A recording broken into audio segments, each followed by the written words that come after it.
The massive orbital station called Nexus Prime floated in space like a giant metal flower. Its 12 arms stretched out in perfect symmetry, each one designed to house a different alien species.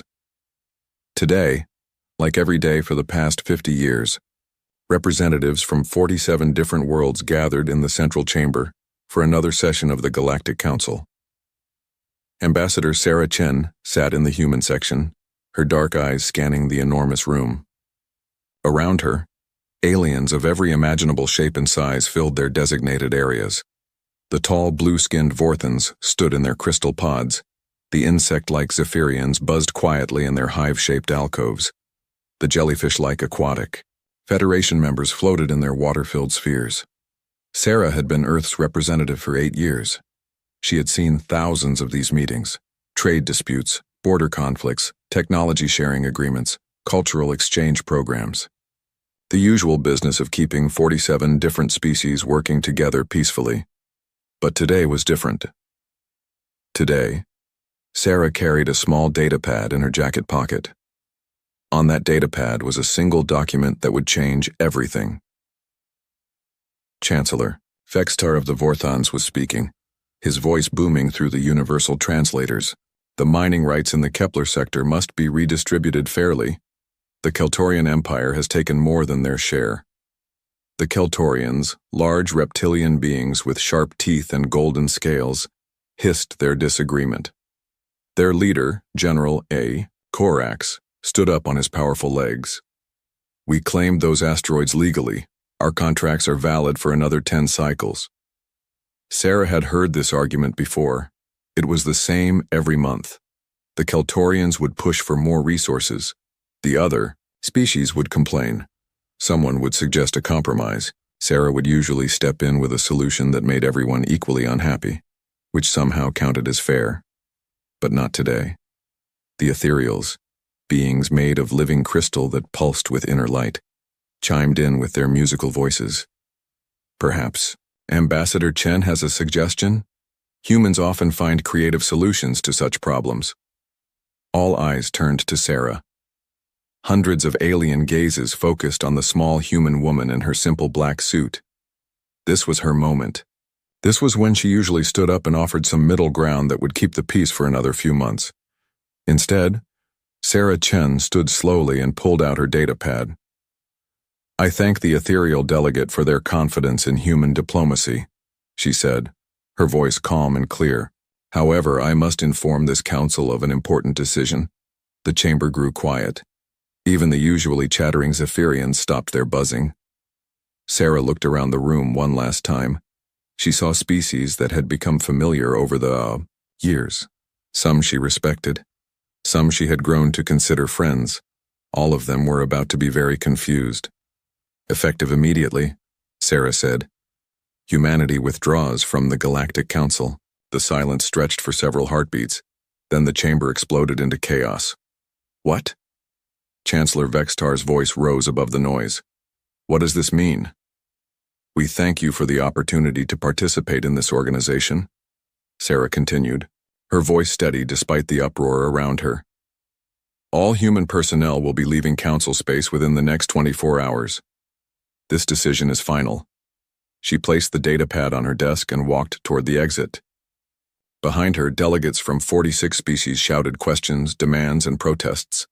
The universal translators worked overtime, filling the air with a dozen different languages, all asking the same thing. Why? Sarah didn't answer. She walked through the chaos with the same calm dignity she had shown for 8 years. At the chamber doors, she paused and looked back once. Then she was gone. In her wake, the Galactic Council descended into the worst crisis in its 50-year history. Within an hour, reports started flooding in from across council space. Human diplomats were packing up their offices. Human traders were closing their shops. Human researchers were abandoning their projects. Every single human in council territory was leaving.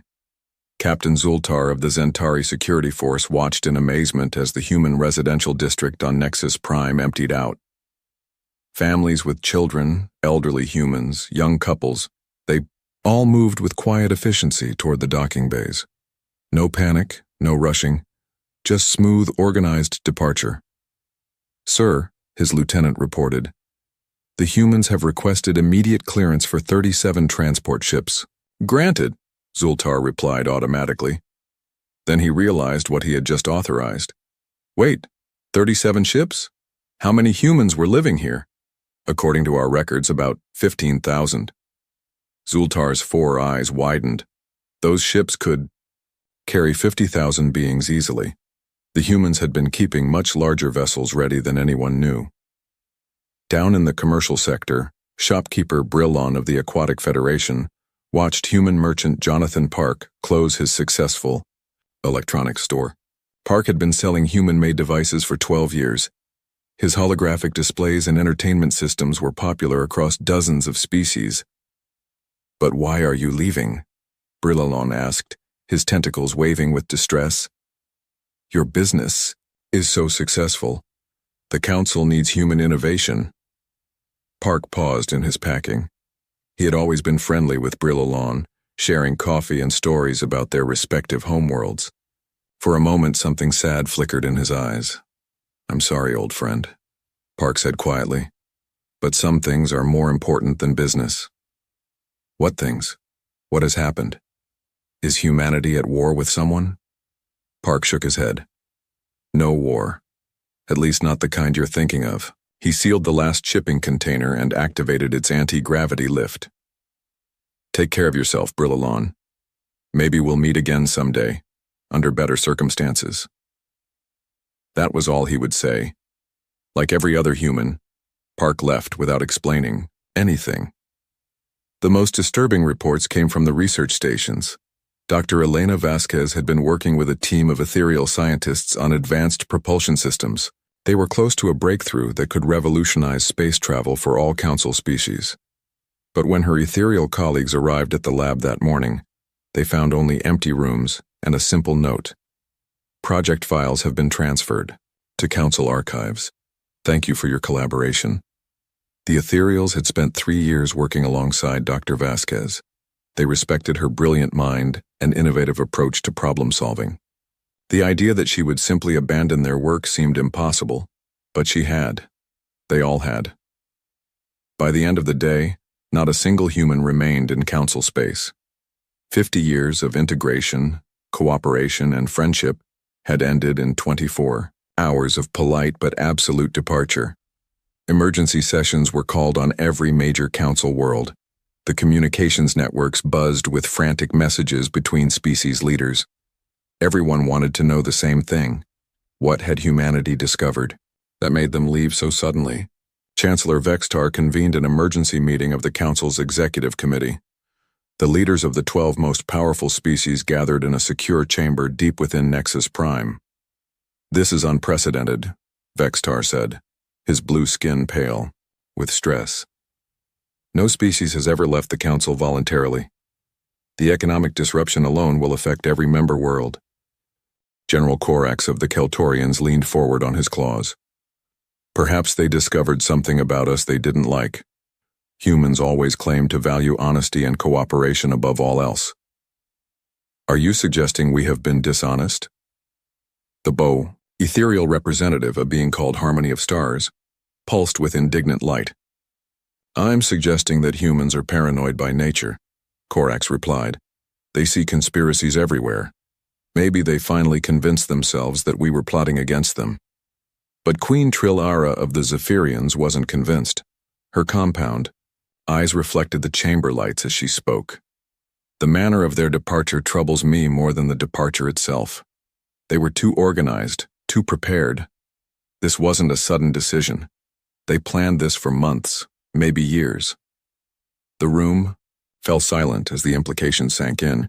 If the humans had been planning to leave for years, that meant they had been pretending to be loyal council members, while secretly preparing to abandon everything. But why? We need to send delegations to human space, Vextar decided. We need answers. More importantly, we need to convince them to return. The council cannot function properly without human mediation services. It was true, though none of them wanted to admit it. Humans had a unique talent for finding compromise solutions. that other species couldn't see. They understood psychology in a way that even the most advanced alien minds struggled with. Half the trade agreements in Council space had been negotiated by human diplomats. "What if they refuse to see us?" asked Prime Minister Keldon of the Aquatic Federation. His water-filled suit gurgled as he spoke. "Then we'll have our answer," Vextar replied grimly. "If humanity refuses to explain their actions, we'll know this was planned aggression, not a misunderstanding." The committee members agreed to send small diplomatic missions to the major human worlds. They would offer concessions, trade benefits, even seats on the executive committee if necessary. Surely there was some way to convince humanity to return.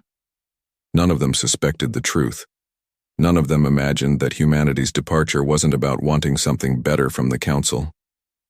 It was about discovering something terrible about the Council itself. As the alien leaders made their plans, the last human transport ship jumped to hyperspace, carrying Ambassador Sarah Chen and the final remnants of 50 years of human presence in Council space. Sarah sat in her quarters, looking out at the stars streaking past. In her hands was another datapad, this one containing files that would horrify the species she had left behind, files that revealed the true purpose of the Galactic Council, files that explained why humanity had no choice but to leave. But first, they had to get home. They had to warn Earth about what was coming. And they had to prepare for the day when the Council would learn the truth about what humans had discovered. That day was coming sooner than anyone expected. 3 weeks after humanity's departure, the first major incident occurred in the Vega system. The Keltorian mining fleet arrived at the asteroid field that had once been jointly operated by humans and Zephyrians. According to Keltorian law, abandoned. Mining claims reverted to the nearest military power. General Corax personally led the occupation force, expecting no resistance. What he found instead were Zephyrian defense drones already in position around the most valuable asteroids. "This is General Corax of the Keltorian Empire," he broadcast on standard frequencies. "You are in violation of Mining Treaty 445C. Withdraw immediately." The response came from Queen Trilara herself, transmitted from the Zephyrian homeworld. "General Corax, the Zephyrians invoke salvage rights under Article 12 of the same treaty. We were cooperators with the humans. Their departure does not void our claims." Corax's golden scales darkened with anger. "Salvage rights require counsel, arbitration. Where is the human mediator who always handles these disputes?" "There is no human mediator," Trilara replied. "They are gone. We must resolve this ourselves." For the first time in 50 years, two Council species faced each other, in disputed territory without human diplomats to find a compromise.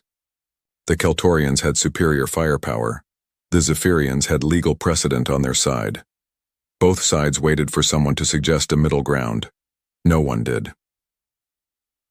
The standoff lasted 6 days before shots were fired. A Zephyrian drone, possibly malfunctioning, fired a warning shot that came too close to a Keltorian ship. The Keltorians returned fire. Within minutes, the first battle between Council species in half a century was underway.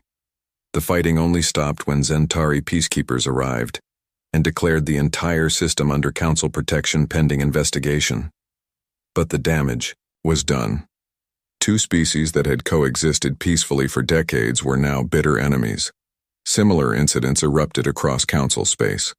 The Aquatic Federation blockaded 3 trade routes, claiming that human negotiated agreements were invalid, without human presence to enforce them.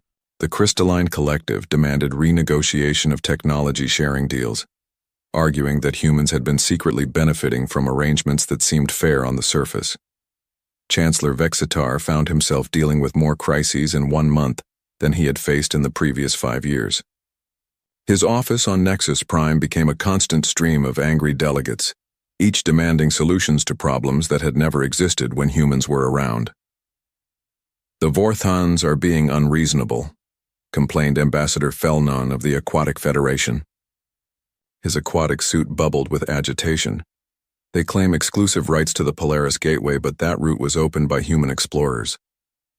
The humans gave those rights to us in exchange for water purification technology," replied the Vorthon delegate, her blue skin flushed with indignation. "The Aquatic Federation wants to steal our trade advantages." Vextar rubbed his temples, feeling a headache growing behind his 4 eyes. These same 2 species had argued about the Polaris Gateway 15 years ago. Ambassador Chen had solved it by suggesting a time-sharing arrangement that rotated monthly. Both sides had grumbled but accepted the compromise. Now, with Chen gone, both sides wanted everything and were willing to give nothing. "Perhaps we could implement the same solution Ambassador Chen suggested before," Vextar offered hopefully. "Absolutely not," both delegates said simultaneously, then glared at each other for agreeing. Vextar realized with growing horror that the solution only worked because both sides trusted Sarah Chen to be fair. Without that trust, without her unique ability to find compromises that felt equitable even when they weren't perfect, the old agreement was worthless. The economic disruption was even worse than the political problems. Human traders had been involved in roughly 60% of all interspecies commerce. They had a gift for understanding what different species wanted and needed, often serving as middlemen in deals that seemed impossible. The ethereals, for example, valued artistic beauty above practical utility. They would pay enormous prices for objects they considered aesthetically perfect, even if those objects served no useful purpose. Most species found this incomprehensible and couldn't figure out how to profit from ethereal preferences. But humans understood. They had built a thriving business creating useless but beautiful objects specifically for ethereal customers. Crystalline, sculptures that served no function except to please the eye. Harmonic resonators that made pretty sounds but did nothing else. The ethereals loved them, and humans made fortunes selling them. With the humans gone, the ethereals found themselves unable to acquire the aesthetic objects they craved. Other species tried to fill the gap, but they approached it wrong. They tried to make their beautiful objects useful as well, completely missing the point that ethereals wanted beauty for its own sake. Trade revenues across council space dropped by 30% in the first month after humanity's departure. The research sector was hit even harder. Humans had been involved in joint projects with every major species, often serving as coordinators between groups that couldn't work together directly. Dr. Elena Vasquez's abandoned propulsion project was just one example. On the Zephyrian Research Station New Hive, Dr. Klicktar stared at the empty laboratory where she had worked alongside human xenobiologist Dr. Marcus Webb for 4 years. They had been studying how different species' immune systems could be adapted to help each other fight diseases. It was groundbreaking work. Zephyrian immune systems were incredibly efficient at destroying viral infections, while human immune systems excelled at fighting bacterial diseases. By combining their approaches, they had developed treatments that could help both species live longer, healthier lives. But the research required constant collaboration. Zephyrian biology was so different from human biology that neither species could complete the work alone. Dr. Webb had been the bridge between 2 completely different ways of understanding life itself. Now he was gone, and Dr. Klicktar faced 4 years of research that would probably have to be abandoned. The Zephyrian government had already started asking why they were spending resources on human-related projects when humans were no longer part of the council. Similar scenes played out on research stations across the galaxy. Dozens of joint projects ground to a halt. Scientists who had been close to major breakthroughs found themselves unable to continue without their human colleagues. But perhaps the most disturbing discovery came from the intelligence services. Commander Silek of Zentari Intelligence had been reviewing communication intercepts from the past year, looking for clues about humanity's decision to leave. What she found made her scales crawl with unease. The humans had been involved in far more behind-the-scenes negotiations than anyone realized. Her files showed that in the past 12 months alone, Ambassador Chen had quietly prevented 3 separate military buildups, stopped 2 trade wars before they started, and mediated at least a dozen territorial disputes that never became public knowledge. The Gorgonian Empire had been secretly building a fleet near Aquatic Federation space, claiming it was for defense exercises. Ambassador Chen had somehow convinced them to move the exercises to a different system, preventing what would certainly have become a major crisis. The Crystalline Collective had been planning to embargo rare metals needed by the Keltorian Empire, angry about some perceived slight in a trade negotiation. Chen had arranged a face-saving compromise that gave the Crystallines what they really wanted while allowing the Keltorians to keep their dignity. Most shocking of all, 3 different species had been approaching the point of formal war declarations. The Vorthons and the Keltorians had been arguing about colonization rights in an uninhabited system. The dispute had escalated to the point where both sides were preparing military action. Commander Silic found records showing that Chen had spent weeks shuttling between the 2 capitals, working out a complex agreement that split the system in a way that satisfied both sides' real needs, while giving them both something they could present to their populations as victory. None of these negotiations had appeared in any official records. Chen had been conducting a shadow diplomacy that kept the council from falling apart, and she had done it so quietly that even the intelligence services hadn't noticed. "How did we miss this?" Silic asked her aide, a young Zentari named Velmon. "I think we weren't supposed to notice, sir," Velmon replied. "Look at the pattern. Every time there was a potential crisis, it got resolved before it became official. The humans were handling problems before they became problems." Silic studied the data more carefully. Velmon was right. The humans hadn't just been participating in council activities, they had been managing them, quietly, efficiently, and apparently without anyone realizing how much they were doing. "Sir," Velmon said hesitantly, "there's something else. I've been analyzing current situation reports looking for potential conflicts that might develop without human intervention. And I've identified 17 potential crisis points that have emerged just since the humans left. Border disputes, trade disagreements, research conflicts, the kind of things that Ambassador Chen would normally handle before they became serious." Silic felt a chill run down her spine. 17 potential crises in 3 weeks? "Yes, sir, and the number is growing. It's like the humans were a stabilizing force that we didn't even know we needed. The implications were staggering. The humans hadn't just been members of the council, they had been holding it together. Their departure wasn't just the loss of 1 species among 47, it was the removal of the keystone that kept the entire structure from collapsing. Chancellor. Vextar received Commander Silic's report at the end of his worst day since taking office. 6 new disputes had erupted between member species. The Ethereals were threatening to withdraw from 2 joint research projects. The Aquatic Federation was demanding reparations for human-mediated trade inequalities. And 3 different species were calling for emergency sessions to address territorial claims that had been settled for decades. As he read Silec's analysis, Vextar realized with growing dread that humanity's departure hadn't just created problems, it had revealed problems that had always been there, hidden beneath a layer of human diplomacy so skillful that no one had noticed it was happening. The Galactic Council wasn't falling apart because the humans had left. It was falling apart because the humans had been the only thing holding it together, in the first place. And now they were gone, leaving behind a fragile alliance of species that had never learned how to coexist without human guidance. The question was no longer why humanity had left. The question was how long the Council could survive without them. 2 months after humanity's departure, Chancellor Vextar authorized the largest intelligence operation in Council history. The mission was simple: find out why the humans had left, and convince them to return. The operation, codenamed Reconnection, involved scouts from 12 different species. They would approach human space from multiple directions, gathering information about humanity's current status and intentions. If possible, they would initiate diplomatic contact and begin negotiations for humanity's return to the Council. Commander Zalkith of the Vorthan Deep Space Fleet led the primary reconnaissance mission.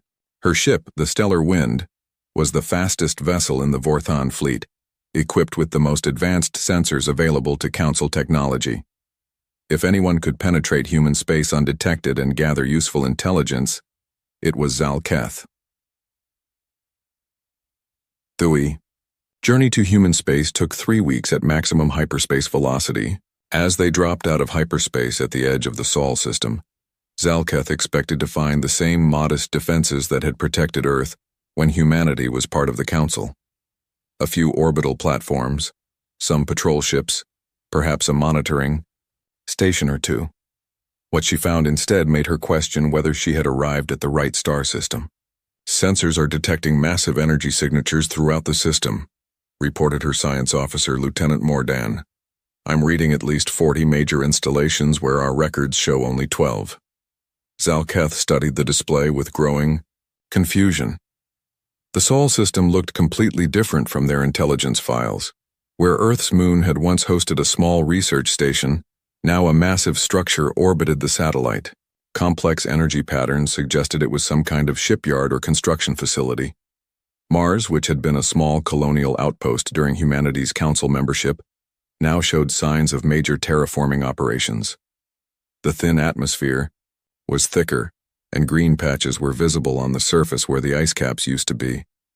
Most shocking of all, Earth itself was surrounded by a network of orbital structures that hadn't existed 2 months ago. At least they hadn't existed in any Council intelligence reports. "How is this possible?" Zalketh muttered. "They've built more infrastructure in 2 months than most species manage in 2 years. "Commander," her communications officer called out urgently. "I'm detecting an incoming transmission. It's directed specifically at us, using our ship's identification codes." Zalketh's blue skin paled. They were supposed to be conducting covert surveillance. If the humans could detect them and identify their ship from this distance, it meant human sensor technology was far more advanced than anyone in the Council realized. "Put it through," she ordered. The main screen flickered to life, showing a human male in his 50s wearing a simple gray uniform. His expression was polite but firm. "Commander Zalketh of the Vorthan vessel Stellar Wind," the human said. "This is Admiral Harrison of Earth Defense Command. You are in human territorial space without authorization. Please state your intentions." Zalketh was too stunned to speak for a moment. The human had used her name and her ship's designation. That information should have been classified. "Admiral Harrison," she finally replied, "I am here on behalf of the Galactic Council. We wish to establish diplomatic contact and discuss the possibility of renewed cooperation between our species." Harrison nodded politely. "I understand. However, Earth is currently not accepting diplomatic missions from Council representatives.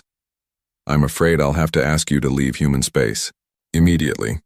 But surely we can at least discuss." "Commander Zalketh," Harrison interrupted, his voice still polite but with an edge of steel underneath. "You have 30 minutes to clear human territorial boundaries. If you remain beyond that time, we will consider your presence a hostile act." The transmission ended, leaving Zalketh staring at a blank screen. "Sir," Lieutenant Mordan said quietly, "long-range sensors are detecting ships moving in our direction. Fast ships. Very fast." Zalketh looked at the tactical display. 3 contacts were approaching from different vectors, moving at speeds that should have been impossible for vessels of their apparent size. According to the sensor readings, they would intercept the Stellar Wind in exactly 30 minutes. "All stop," Zalketh ordered. "Turn us around and get us out of here. Maximum speed." As the Stellar Wind fled human space, Zalketh couldn't shake the feeling that they had been toying with her. The human ships could have intercepted them much sooner if they had wanted to. The 30-minute deadline had been a courtesy, not a necessity. Similar encounters happened across human space. Every Council reconnaissance mission was detected, identified, and politely but firmly turned away. The Keltorian stealth probe that tried to scan Jupiter's moons found itself disabled by an energy field that appeared out of nowhere.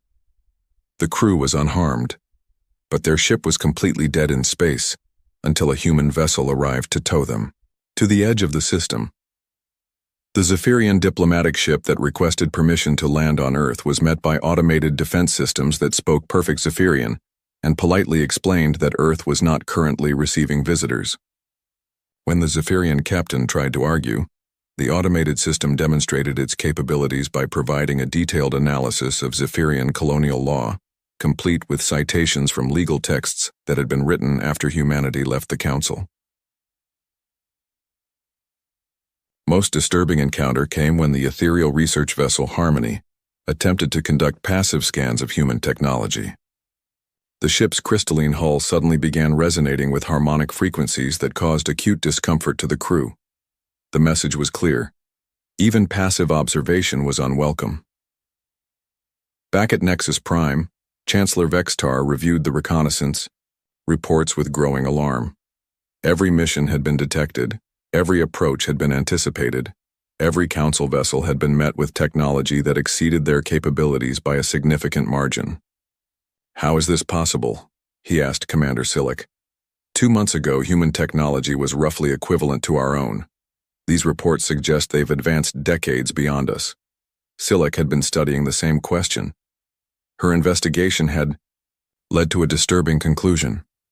"Sir, I believe the humans were deliberately concealing their true technological capabilities while they were members of the Council." "That's impossible. We had observers in human space. We participated in joint research projects. We would have noticed if they were hiding advanced technology." "Would we?" Silic challenged. "Look at what we've learned about their diplomatic activities. They were conducting shadow negotiations that even our intelligence services missed. If they could hide their political activities so effectively, why not their technological development?" She activated a holographic display showing comparative technology assessments. "Our records show human technology advancing at a steady, predictable rate throughout their council membership. But look at this." The display shifted to show recent observations.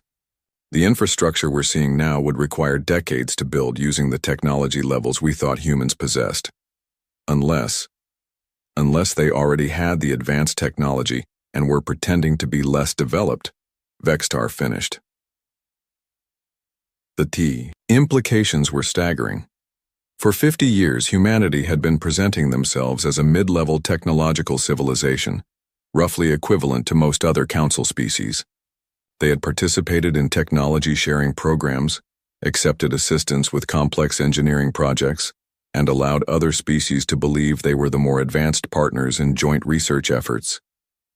But if the reconnaissance reports were accurate, humans had been hiding capabilities that surpassed anything the Council possessed. Why would they do that? Vextar asked. What advantage would there be in appearing less advanced than you actually are? Before Silic could answer, her communication device chimed. She read the incoming message, and her scales turned pale. Sir, we have a problem. A big one. What now? 3 council species have reported the defection of key scientific personnel. The Aquatic Federation has lost Dr. Marilon, their chief physicist. The Crystalline Collective reports that Professor Sharplight has disappeared from their primary research facility, and the Zephyrians are missing Dr. Kliktar. Vextar frowned. Defection to where? There's nowhere for them to go except other council species.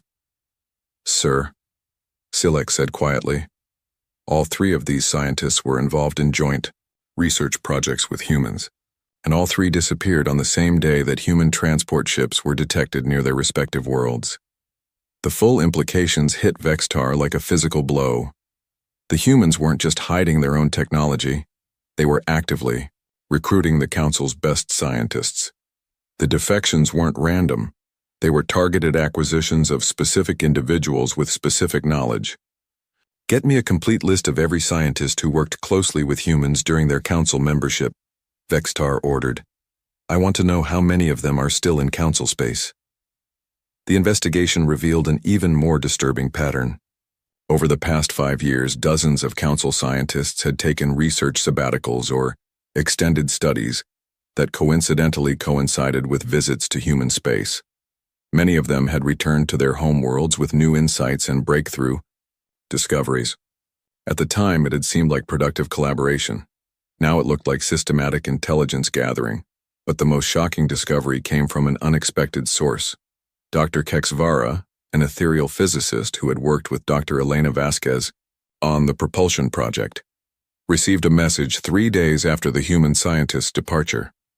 The message appeared on her personal communication device, encrypted with codes that should have been impossible for anyone outside the ethereal collective to possess. When she decoded it, she found a simple text. The door is open. The choice is yours. If you wish to continue our work, respond to this message. If not, delete it and forget you received it. Elena, Dr. Keksivara stared at the message for hours. The propulsion research had been her life's work. Losing Elena's collaboration had felt like losing a part of herself. The chance to continue their research was incredibly tempting, but accepting the message would mean betraying the Council, her own species, and everything she had been taught about loyalty and duty. Or would it? The message suggested that humans didn't see it as betrayal. They saw it as offering a choice. The choice to continue important work without the restrictions and bureaucracy of Council oversight. Dr. Keksivara made her decision. She responded to the message. Within a week, she was gone. The pattern repeated across Council space. Scientists, engineers, and researchers who had worked with humans began receiving similar messages. Not all of them accepted, but enough did that. The Council faced a brain drain on top of everything else. Chancellor Vextar found himself dealing with not just the loss of humanity's diplomatic services, but the active recruitment of Council personnel by human agents. It was becoming clear that humanity's departure hadn't been an abandonment. It had been the beginning of a campaign to undermine the Council from within. But why? What could the humans possibly gain by destroying the organization they had helped build? The answer, when it finally came, would be more terrifying than anyone imagined, because the humans hadn't been trying to destroy the Council. They had been trying to save everyone from it. The truth began to emerge from the most unlikely source. A human janitor named Marcus Webb. Webb had worked on Nexus Prime for 15 years, quietly cleaning research laboratories and emptying waste receptacles. He was so unremarkable that most Council members had never noticed him. Even the security services barely registered his existence in their files. But Marcus Webb was not really a janitor. Dr. Velkan of the Ethereal Collective discovered this, by accident.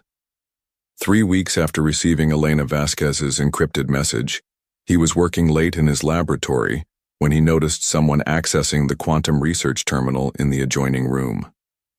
Security protocols should have prevented anyone without clearance from using that equipment.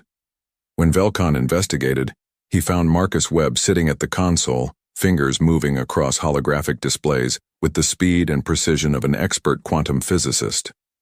"Excuse me," Velkan said, his crystalline form pulsing with confusion. "That equipment requires advanced certification to operate." Webb looked up from the console without apparent concern. "I know. I helped design it." "That's impossible. You're maintenance staff." Webb smiled sadly. "No, Dr. Velkan. I'm Dr. Marcus Webb, formerly of the Cambridge Institute for Quantum Studies. I've been monitoring Council research activities for the past 15 years. Velkan's light patterns flickered with shock. "You're a spy." "I'm a scientist," Webb corrected. "Just like you. The difference is that I know what the Council really is." Before Velkan could respond or call security, Webb activated a small device on his wrist. Holographic displays filled the air around them, showing data that made Velkan's crystalline structure resonate with disbelief. "What you're seeing," Webb explained, "is the result of 43 years of human investigation into the true nature of the Galactic Council." The first display showed a timeline stretching back over 2,000 years.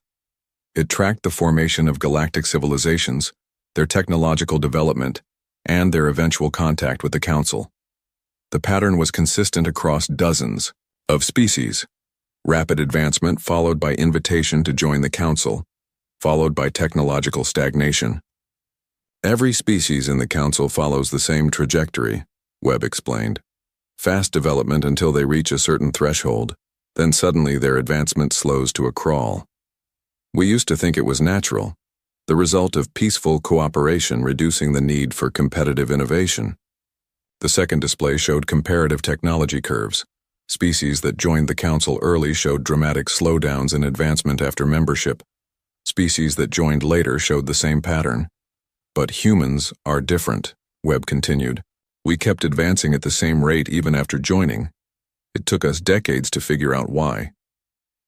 Velkan studied the data, his scientific mind racing to understand the implications. The Council is somehow limiting technological development? Not limiting, Webb said. Managing. Look at this. A new display appeared, showing the internal structure of the Council's technology sharing programs. To Velkon's horror, he realized that the programs were designed not to share technology equally, but to ensure that no single species gained too much advantage over the others. The Council keeps everyone at roughly the same technological level, Webb explained. They share just enough innovation to prevent any species from falling too far behind, but they also prevent anyone from advancing too far ahead. It's a carefully managed equilibrium. But that's... Velkon struggled to find words for what he was seeing. It's a cage, Webb finished. A very comfortable, very safe cage that keeps every species from reaching their full potential. The next revelation was even worse. Webb's data showed that the Council's founding wasn't the result of natural diplomatic contact between species. It had been orchestrated by an ancient artificial intelligence network called the Architects. The Architects created the Council as a management system, Webb explained. They identify emerging civilizations and guide them into the Council structure before they can become truly advanced. Once inside, species are kept at manageable levels through controlled technology sharing, diplomatic dependency, and economic integration. Velkon's light patterns were now flickering erratically with distress. Are you saying that every species in the Council is being controlled? Managed, contained. Think about it, Dr. Velkon. In 50 years of Council membership, has your species made any major technological breakthroughs? Any discoveries that revolutionized your understanding of the universe? Velkon thought about Torim. The Ethereals had made incremental improvements to their technology, certainly. They had learned new techniques from other species and shared their own knowledge in return. But fundamental breakthroughs? Paradigm-shifting discoveries? He couldn't think of any. The Council structure prevents true innovation, Webb continued. Everything has to be approved, shared, and integrated with the existing framework. Independent research is discouraged. Radical new ideas are filtered through committees until they become safe and manageable. But why? What do these architects gain from keeping us contained? Webb's expression darkened. That's the question we've been trying to answer for 20 years, and we think we finally have the answer. The final display showed astronomical data that made Velkon's crystalline form go completely dark with shock. The data revealed the location of dozens of advanced civilizations beyond Council space. Civilizations that had developed independently, without Council oversight. These species had achieved technology levels that dwarfed anything in Council space. They had mastered faster-than-light travel that made Council ships look primitive. They had developed energy manipulation techniques that could reshape matter at the molecular level. Some had even transcended physical existence entirely, becoming beings of pure energy. The galaxy is full of truly advanced civilizations, Webb said quietly. Civilizations that the Council pretends don't exist. The architects aren't protecting us from anything external. They're preventing us from becoming advanced enough to join the real galactic community. But why? Because advanced civilizations don't need managers. The architects maintain their relevance by keeping lesser species dependent on their guidance. If we all reach true technological maturity, the architects would become obsolete. Velkon finally understood. The Council wasn't a fellowship of equals working together for mutual benefit. It was a reservation, designed to keep potentially dangerous species contained while more advanced civilizations went about their business elsewhere in the galaxy. How long have humans known this? Velkon asked. We've suspected for 15 years.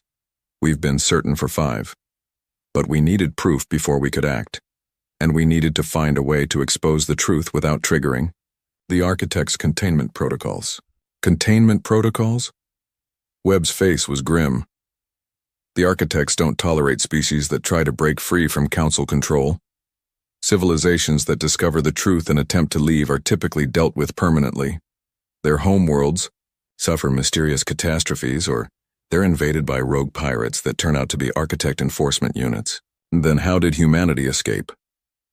We didn't escape, Webb said. We prepared. For 20 years, we've been secretly developing countermeasures to architect technology. We've been building hidden defenses and establishing contact with truly advanced civilizations outside Council space. When we left the Council, we were ready for whatever the architects might try. Velkan processed this information, his scientific mind struggling with the implications. You're telling me that everything I've believed about the galactic community is false. Not false, incomplete. The Council is real, and it does promote peace and cooperation, but only within very narrow limits designed to keep member species controllable. It's a gilded cage, Dr. Velkan. Beautiful, comfortable, and ultimately limiting. What happens now? Webb began shutting down the holographic displays. Now you have a choice. You can report this conversation to Council security and continue, living in comfortable ignorance, or you can help us expose the truth and give every species the chance to reach their full potential. And if I choose to help? Then we continue our work. There are others like me throughout Council space, gathering evidence and preparing for the day when we can reveal the truth to everyone. But it has to be done carefully. If the architects realize how much we know, they'll activate the containment protocols. Velkan considered his options. Everything Webb had shown him made terrible sense. It explained why ethereal technology had stagnated despite their species' natural brilliance. It explained why breakthrough discoveries were so rare in Council space. It explained why the galaxy beyond the Council remained mysteriously empty of advanced civilizations. What do you need me to do? Webb smiled for the first time since their conversation began. Help us gather more evidence. Help us identify other scientists who might be ready to hear the truth. And help us prepare for the day when we reveal to the entire Council what they really are. And what are we exactly? Prisoners who don't know they're in jail, Webb said simply. But that's about to change. Over the following weeks, the revelation spread quietly through the Council's scientific community. Dr. Velkan was not the only one to receive late-night visits from humans who were not what they seemed. Research assistants revealed themselves as professors. Maintenance workers turned out to be engineers. Even some diplomatic staff were exposed as undercover scientists gathering intelligence. The network of human operatives had been vast and sophisticated, far beyond what anyone had suspected. They had spent decades documenting the Council's true purpose, gathering evidence of architect manipulation, and preparing for the day when the truth would be revealed. But they had also been preparing for war, because exposing the truth was only the first step. The real challenge would come when the architects realized that their carefully managed system was collapsing. And that day was coming very soon. The emergency session of the Galactic Council was the largest gathering in the organization's history. Representatives from all 46 remaining species filled the great chamber of Nexus Prime, their voices creating a cacophony of different languages as the universal translators worked overtime. Chancellor Vextar stood at the central podium, looking out at faces that ranged from confused to angry to terrified.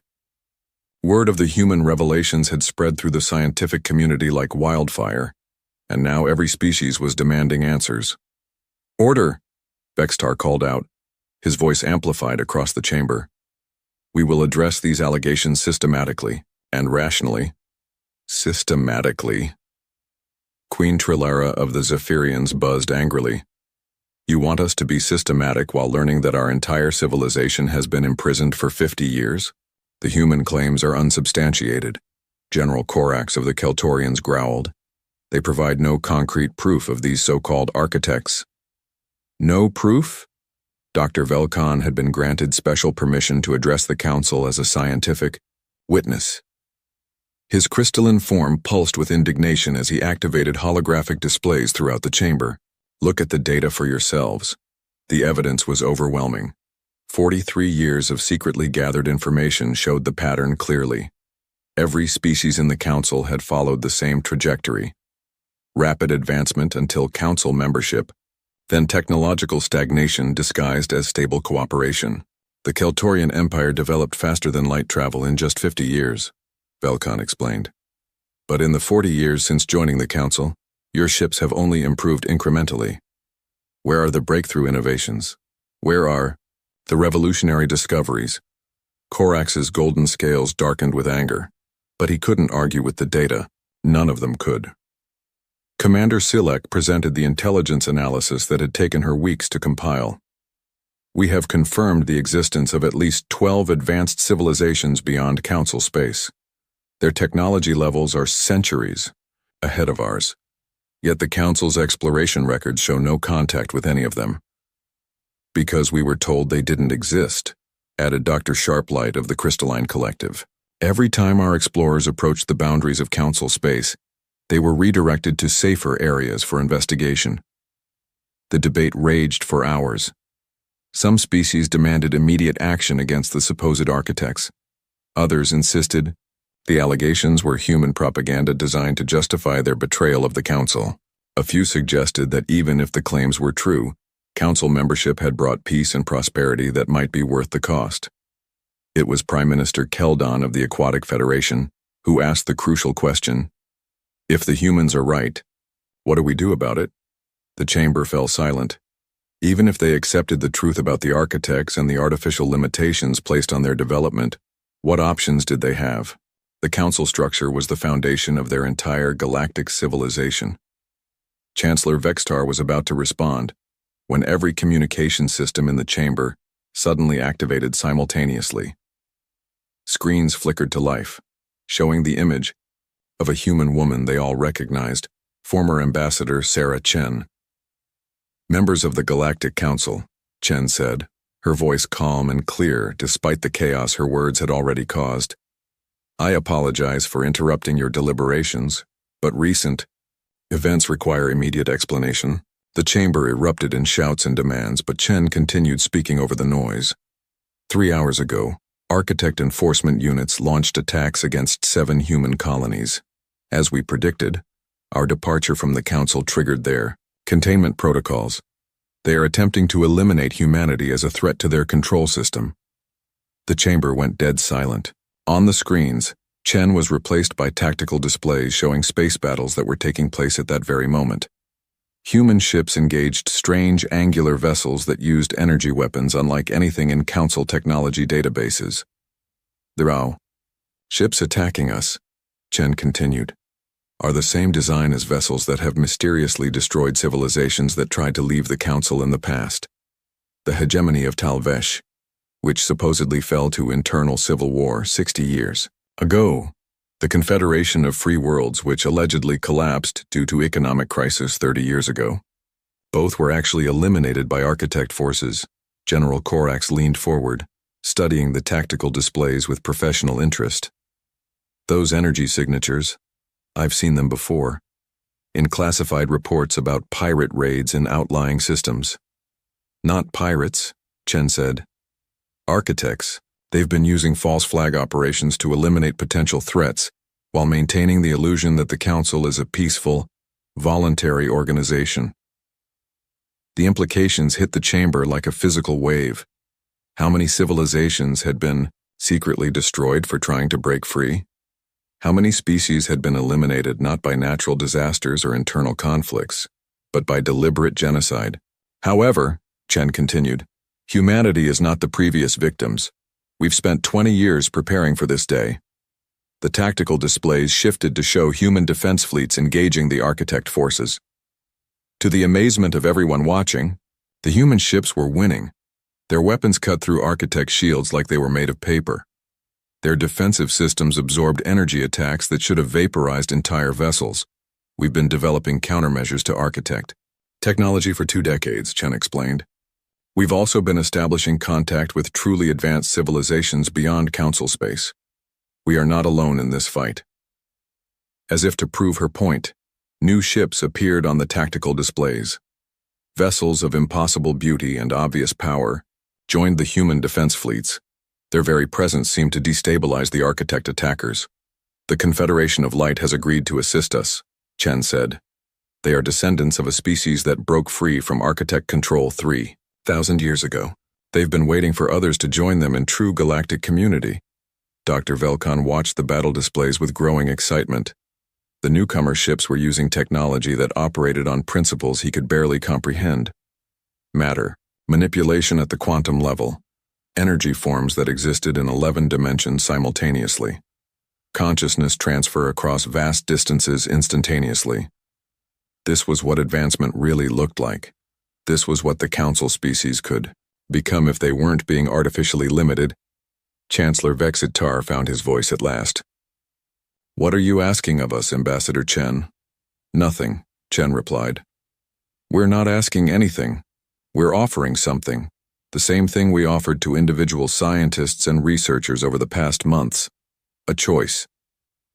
The main display showed a simple message being broadcast simultaneously to every inhabited world in Council space. Not to governments or military commands, but directly to civilian populations through personal communication devices and public networks. The message was brief. The door is open. The choice is yours. Any individual, any group, any entire species that wants to break free from architect control is welcome to join us, Chen explained. We have established safe zones beyond Council space where natural technological development can continue without interference. But we will not force anyone to leave. The choice must be freely made. Queen Trilera was the first to respond. The Zephyrian Republic formally requests immediate evacuation assistance. We choose freedom. Her declaration opened the floodgates. Within minutes, half the species in the chamber were requesting similar assistance. The other half argued for caution, negotiation, or outright rejection of the human offer. The Galactic Council split down, the middle in a matter of hours. Over the following days, the breakup accelerated. Entire star systems declared independence from Council authority. Ships arrived from human space to assist with evacuations. Not just human vessels, but also ships from the mysterious advanced civilizations that had agreed to help. Dr. Velkan was among the first evacuees, joining Dr. Elena Vasquez at a research station beyond the galactic rim where their propulsion research could continue without artificial limitations. Within weeks, they achieved breakthrough discoveries that would have taken centuries under Council restrictions. But not everyone chose to leave. General Korax and the Keltorian Empire voted to remain in Council space, arguing that the known limitations were preferable to unknown risks. Several other species made similar decisions, choosing the security of managed development over the uncertainty of true freedom. The Aquatic Federation split internally, with some colonies choosing evacuation while others remained. The Crystalline Collective spent months in philosophical debate before finally deciding to stay, concluding that their pursuit of perfection was incompatible with uncontrolled change. Chancellor Vexitar found himself governing a council reduced from 47 species to 21. The architects, faced with the loss of over half their managed civilizations, had withdrawn their enforcement fleets. The cost of containing the rebellion had apparently exceeded their willingness to fight. "Will they try again?" Vexitar asked Commander Silek during one of their planning sessions. "Unknown," she replied. "But the humans have fundamentally changed the balance of power. Other advanced civilizations are now actively involved in galactic affairs. The architects can no longer operate in secret. And what about us? Those of us who chose to remain?" Silek considered the question carefully. "That depends on whether we're content to remain as we are, or whether we eventually choose to follow the others." The answer came gradually over the following years. Research that had been stagnant for decades suddenly began advancing again. Without the need to manage rebellious species, the architects relaxed their oversight of those who remained. Technological development accelerated, even within the reduced council. Some species that had initially chosen to stay began reconsidering their decisions. Others discovered that they could achieve significant advancement while remaining in council space now that the artificial restrictions had been loosened. The galaxy had been transformed from a carefully managed reservation into a complex community of civilizations at different stages of development. Some chose the security of guided advancement. Others embraced the risks and rewards of unlimited potential. But perhaps most importantly, the choice was now truly free. In her final message to the remaining council species, Ambassador Chen had said, "The door remains open. For those ready to walk through it, we'll be waiting. For those who choose to stay, we respect your decision." The galaxy is vast enough for all of us. The Galactic Council still existed, but it was no longer a prison disguised as a paradise. It had become what it had always claimed to be, a voluntary association of species, working together for mutual benefit. And beyond its borders, a new form of galactic civilization was emerging. One where advancement was limited only by imagination, where species could reach their full potential, and where the artificial boundaries between managed and advanced civilizations were finally beginning to disappear. Humanity had kept their promise. They had shown everyone the way out. Now each species, each world, each individual could decide for themselves what kind of future they wanted to build.